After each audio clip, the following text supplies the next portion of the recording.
Sonic Racing CrossWorlds. I'll admit I was a bit excited for this game at first, but the more I saw of it, the worse my opinion started to get. And I just feel like I have my thoughts out there, so let's talk about it. I will also fully admit I have not played the beta. You can just feel free to disregard my opinion because of that. Heck, I'm not even sure if I'm jumping the gun a bit here either. I could 100% enjoy the game after actually playing it, but I've had just so many thoughts about this game, and I wanted a way to express them. One more thing, this is not my usual content. If you want to sub because of this for some reason, please look at my other videos first. Okay, let's start with the gameplay. First of all, what in the world is all this stuff on my screen? This game, from almost all the gameplay I've seen, just looks like overstimulation all the time.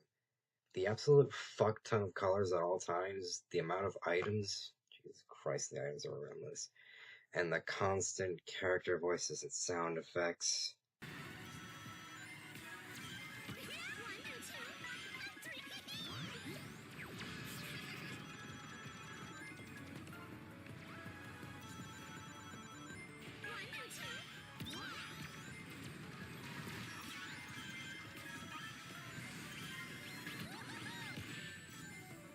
Just stop for 1 second. I can barely even hear the music half the time. And when it's not being a whole bunch of overstimulation, it just doesn't look that fun. And the plane and boat modes look especially rough. Plane mode just looks awkward, especially with the drifting. Like, look at this. What the heck is this? And boat mode? Yeah, the boats aren't really the greatest to control, mainly because you can't drift while in the boats. Yeah, which is a problem when you can't drift still, because that's still like a very needed thing for the game. Yeah, no thanks. Another thing is the stiff animation. Animation is very important for giving things punch, and if you have terrible animations, it's not gonna feel as good. And yeah, CrossWorlds doesn't exactly have the best car, and sometimes character animations too. The cars just look like you're dragging a PNG with your mouse around sometimes, and some of them just look extremely weightless. Like, for example, the animation where you bump into things. That just looks like a piece of paper falling to the ground. Now, is there anything I can say looks good? Yes, the graphics actually look pretty decent. Sure, the characters are mostly reused from the mainline games, which is to be expected in my opinion. But the tracks do have some pretty neat looking visuals, even if they are a bit hard for me to appreciate sometimes due to the non-stop chaos. The customization is pretty nice too, and I do like the idea of the gadgets being basically just augments for your vehicle. It's a neat bit of player expression. And since I don't have any more nice things to say about the game, let's just rip the band-aid off. The price is $70 for the base game, and the Digital Deluxe Edition is $90. I'm sorry, but what the actual fuck? Not only are you charging that much for a spin-off racing game, but not even the mainline Sonic games like Frontiers are this expensive. This is the first Sonic game to be priced at $70 at launch for just the base game. Frontiers was $60 back in 2022 after $70 was considered the standard, and even though yes, Shadow Generations was technically a re-release, it's still not $70. There is no excuse for this. And I know what you're thinking, but it's gonna go on sale fast, isn't it? Doesn't that just further prove my point that it's too expensive? Because if you're gonna buy it on sale, you're basically admitting that you don't want to pay the $70 to $90. And it's not just the amount of money. It's the principle of the thing. Sega is using this to test the waters to see if they can get away with making Sonic games full price going forward. And if it sells well, it does not matter if people buy it on sale. Sega's gonna look at the numbers going up and say, yes, we can get away with charging $70 for a Sonic game. Anyways, I think it's time to talk about the DLC. I don't like it. Now look, the Werehog and Sonic Prime DLC, I have no problem with. I personally don't care, but it's cool that some people are getting what they want. It's the non-Sega DLC that I have a problem with. Yes, I'm gonna start sounding like a stop having fun guy, but it's gonna make this segment fun for me, so I don't care. Starting with the first one announced, Minecraft. Why? For what reason is this here? Because Sonic and Minecraft had a crossover DLC? I don't know, this is just weird. Then we have the Nickelodeon crossovers with SpongeBob, Avatar The Last Airbender, and TMNT. Again, why? Because Paramount helps make the Sonic movies? I'm sounding like a broken record here, but this is just weird as all I forgot to say. And then another one got announced while writing the script, which is Pac-Man. I mean, it's fine, I guess. I like that both Repack 2 and CrossWorlds are getting DLC based on each other's games, but I don't know, I'm just not feeling this either. You probably picked up on the thing I'm gonna say, so I'm just gonna flat out say it now. These crossovers just feel like corporate pandering to the wildest possible audience, aka being a sellout. Honestly, if you gave me the option to have these characters or not have them, and have nothing else about the game change, I just freaking dump them. They just add nothing to the game, especially since it's clear they've taken a lot of dev time before the game's even out to make the models and tracks for this DLC, which doesn't make sense. Look, don't get me wrong. I like me a good crossover once in a while, but sometimes I just don't want to mix my chocolate with my peanut butter.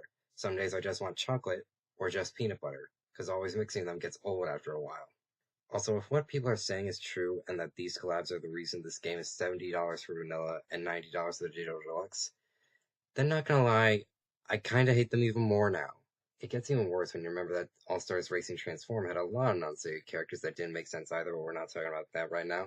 And they were not DLC, and in the game from the start. And from what I've researched, apparently All-Stars Racing Transform was $20 in 2012. I know it's probably wrong, but that's what Google searching told me. And reminder, in 2013 to 2014, the standard price was $60. Excuse me? And not to mention something that makes it even worse, the character voices for the DLC, or lack thereof. Now, some people have said that they do have voice lines, they just don't have interactions with any other characters, which kind of defeats the point of the crossover, but that's besides the point. And they point to Miku having one single voice line in her reveal. But A, we don't know if that was added in while editing the trailer, and B, the specific wording used by Takashi Iizuka was, there is no dialogue for collaboration characters. Because of the IP, the voice dialogue is limited to 24 Sonic characters. Unless that was a bad translation, that doesn't sound like the characters will have voice lines to me. Also, gameplay from Miku and Ichiban has been shown off, and while Miku did have a voice, Ichiban does not.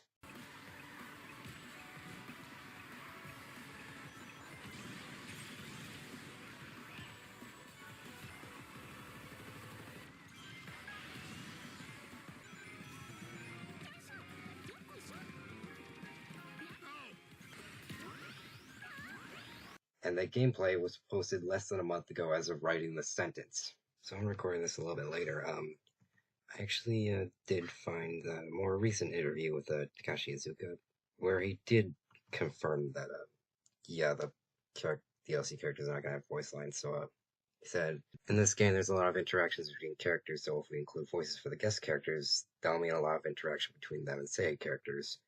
The scope of the review that we'll have to ask the external companies will become very large. We didn't want to make it difficult for the external company, so that's, I guess, the reason why we just didn't do that.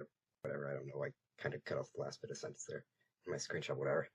And considering Tekken was able to do freaking Final Fantasy. What the hell is cosplay? Perhaps Hippocrates will know more about this. Cosplay. Twice. You win. You win.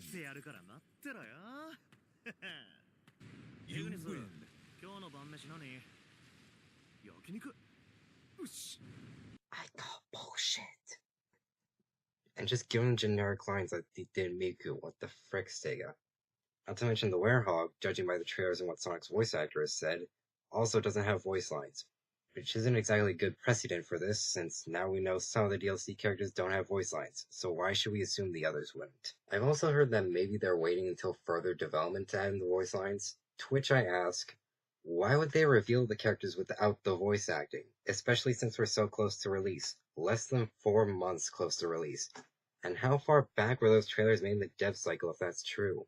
And I guess since this is the last thing I have to mention about the game, the free Seiya characters shown off are fine, but they're also just the most boring safe character picks they could have gone with, and I have no connection to their home series, so I have nothing to say on them. As for my closing thoughts, I did not want to dislike this game the way I do, but with the gameplay just not looking very good, the terrible collab, it just ruined the little bit of excitement I had. I'm not telling you to not buy the game, nor am I telling you to hate the game. Heck no. If you like the game, or you're excited for it, that is great. I am glad someone else can find joy in stuff I don't. I just want to say what I want to say, and what I said is very positive. And I have no idea how the heck I'm going to end this video, so bye.